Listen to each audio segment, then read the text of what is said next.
ওনার কাছে জবাব দিতে চাওয়ার পর উনি 15 দিন সময় নিছে।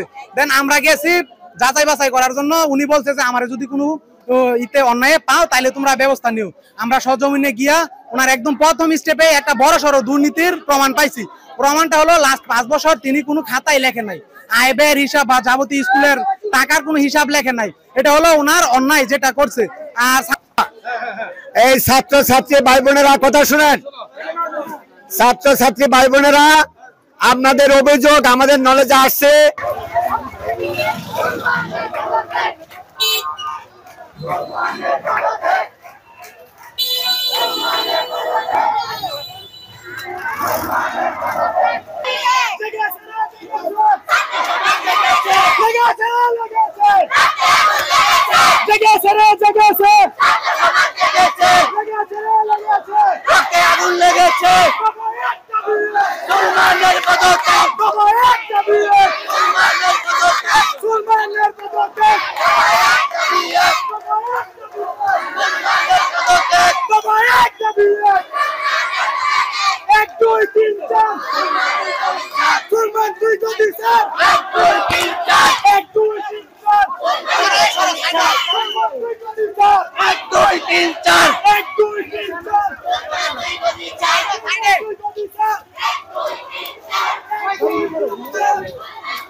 Action! Action! Action! Action! Action দফা এক দাবি এক দফা এক দাবি এক দফা এক দাবি এক দফা এক সুলমানের কালো হাত সুলমানের কালো হাত ঘুষখোর ঘুষখোর ঘুষখোর ঘুষখোর দফা এক দাবি এক দফা এই দাবিগুলা আপনাদের কি কি ছিল, কি কারণে তার পদত্যাগ চাইছেন? আমাদের পদত্যাগ চাওয়ার উদ্দেশ্য হচ্ছে স্যারে বিভিন্ন অন্যায়ের সাথে জড়িত। স্যারের আগেও স্যারের নামে অনেক অভিযোগ ছিল, উনি একজন দুর্নীতিগ্রস্ত টিচার। সেই সূত্রে আমরা এলাকাবাসী বা সাবেক স্টুডেন্ট, বর্তমান রানিং স্টুডেন্ট সবাই স্কুলে যাওয়া হয়েছে। যাওয়া ওনার কাছে জবাবদিহিতা চাওয়ার পর উনি 15 দিন সময় নিছে। দেন আমরা গেছি যাচাই বাছাই করার জন্য। উনি বলছে যে আমার যদি কোনো ইতে অন্যায় পাও তাহলে তোমরা ব্যবস্থা নিও। আমরা সরজমিনে গিয়া ওনার একদম প্রথম স্টেপে একটা বড় সড়ো দুর্নীতির প্রমাণ পাইছি। প্রমাণটা হলো লাস্ট 5 বছর তিনি কোনো খাতায় লেখে নাই, আয় ব্যয়ের হিসাব বা যাবতীয় স্কুলের টাকার কোনো হিসাব লেখে নাই। এটা হলো ওনার অন্যায় যেটা করছে। আর ছাত্রদের অভিযোগ হচ্ছে উনি অভিভাবকদের সাথে খারাপ ব্যবহার করে। এন হচ্ছে যে টেস্টে ইচ্ছাকৃতভাবে ফেল দেওয়া হয়, ফেল দিয়ে তারপর 5000 বা 10,000 এরকম টাকা দাবি করে। টাকা দেওয়ার পর টেস্টে অ্যালাউ দেওয়া হয় যাতে এক্সাম দিতে পারে। এর ভুক্তভোগী এখানে অসংখ্য স্টুডেন্ট আছে এখনো। এরপর হচ্ছে যে কোচিং বাণিজ্য, সেই প্রাইভেটের যে বিষয়টা এই ইচ্ছাকৃতভাবে টিচারদের কাছে প্রাইভেট বাধ্যতামূলক করায়। প্রাইভেট করতেই হয়, না করলে সে মার্কস কমায় দেয়। প্রাইভেট না বললে মার্কস কমায় দেয়। স্যাররা যারা প্রাইভেট পড়ে তাদেরকে এক চোখে দেখে, যারা প্রাইভেট না পড়ে তাদেরকে একটু মূল্যায়ন কম করে। এগুলা ছাড়া ওনার বিরুদ্ধে আর অসংখ্য অভিযোগ আছে। কোনো মানে গ্রামের তো হচ্ছে যে মধ্য আয়ের মানুষ, এরা যদি একটু মানে টাকা স্কুলের ফি বা বেতন এগুলা কমাইতে যায় তাহলে উনি ইনস্ট্যান্ট বলে যে কাজে লাগাই দাও, পড়ালেখা করার দরকার নাই।